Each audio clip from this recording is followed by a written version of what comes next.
No, see, I want you to see how important just the death of Jesus was. Oh, we're going to get to the resurrection. That's very, very important too. I got a whole book back there called Resurrection Witnesses. It's on the importance of the resurrection. So, I mean, that's super powerful. But I want you to see how powerful his death was before we even get to the resurrection. You may not want to leave his death for a while. You want to camp out and study all the scriptures on the death of Christ as you begin to see how important it is to understand what his death meant. But it said through his death. How did he destroy the devil? Through his death he destroyed the power of the devil. Well, what was the power of the devil? Let's look at that again. It says that through death he might destroy him who had the power of death, that is the devil. See, Satan's power over humanity, Satan's power over the human race was the nature of sin and death, or spiritual death, or what Paul called in Romans 8:2, the law of sin and death. All those words are all synonymous. Or what Paul referred to as the old man. The devil's power over the human race was that nature of sin and death. That was the connection.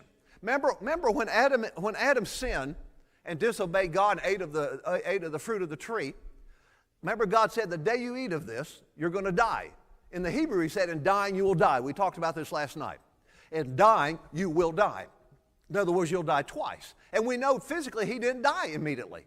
But God said, the day you eat of it, you're going to die. Well, that day he didn't die physically. He lived to be 930 years old. But he did die that day. He died immediately. But he died spiritually. Now, that's the worst kind of death. See, physical death is just a byproduct of spiritual death. Like sickness and disease is what you call incipient death. It's what will, sickness and disease is not treated at all. It can finally end up in physical death.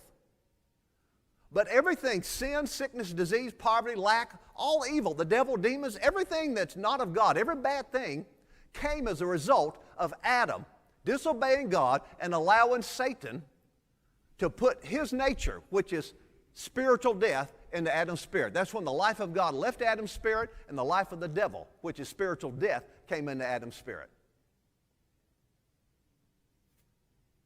And so the nature of spiritual death, or the nature of sin and death, that was the power that gave Satan a connection with humanity.